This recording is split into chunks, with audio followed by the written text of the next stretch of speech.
Kenapa orang dengan gangguan jiwa atau orang gila jarang kita temukan sakit? Dia tidak pernah berpikir dirinya sakit. Jadi daya tahan tubuhnya menyatu dengan pikirannya. Energi, raga, terbentuk dan fokus. Sebagai contoh, jangan tidur di lantai, nanti kamu sakit. Akhirnya karena khawatir maka jadi sakit beneran. Orang gila nggak peduli dia mau tidur di mana, bahkan makan nasi sisa di tempat sampah sekalipun, dia nggak sakit karena dia nggak berpikir akan sakit. Jadi, kenapa kita menakuti diri kita sendiri dengan hal yang belum pasti terjadi? Tapi jangan jadi orang gila juga sih. Apakah orang gila merasakan kesepian? Tentu saja, sama seperti orang normal. Gila itu penyakit, sama seperti sakit jantung atau kanker. Gila juga ada tingkatannya, dari yang ringan sampai berat, sampai yang berbahaya juga ada. Tapi tidak semua orang gila berbahaya. Orang normal yang berbahaya juga banyak. Jadi tidak usah takut, berempatilah sedikit. Mengapa orang gila tak ada yang kena corona? Orang gila bertahan hidup dengan insting. Logikanya nggak penuh. Tidak menggunakan akal dan pikiran, sedangkan virus hanya dikenal dalam dunia pikiran dan akal. Siapapun yang pola hidupnya mengandalkan insting, tentu akan mengabaikan rasa sakit secara klinis. Sakit flu, batuk, asma, diabetes, dan lain-lain. Yang diingat secara permanen dalam memorinya adalah rasa sakit secara fisik, api yang membakar, benda tajam yang melukai, dan lain-lain.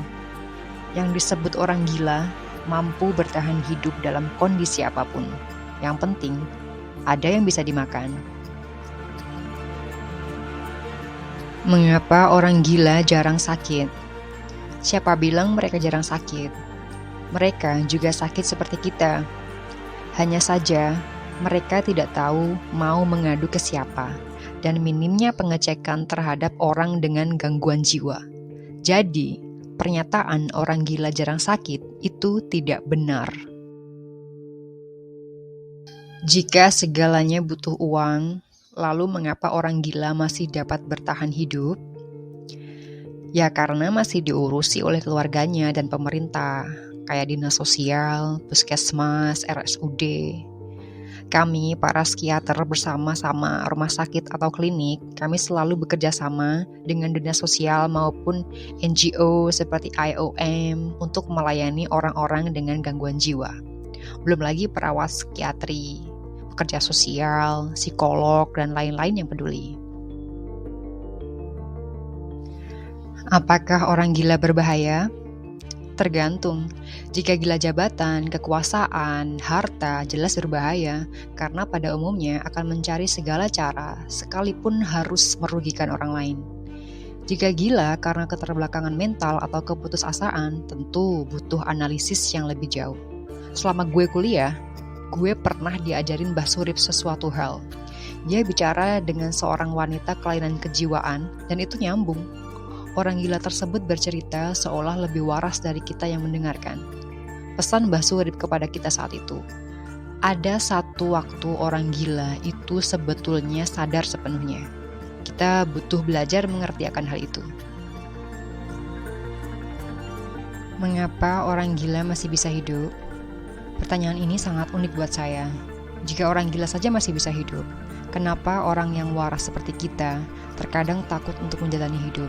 Takut kelaparan, takut ditagih hutang, takut tidak bisa makan hari esok, dan rasa takut lainnya. Padahal orang gila begitu santai menikmati hidup. Apakah orang gila menyadari kalau dia gila?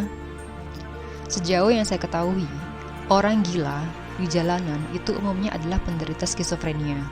Dan dari berbagai forum penderita skizofrenia yang saya ikut dan masuki, di situ saya mendapatkan gambaran dan penjelasan bahwa sebenarnya orang gila di jalan yang aut-autan dan kotor itu sebenarnya mereka tahu kalau mereka gila.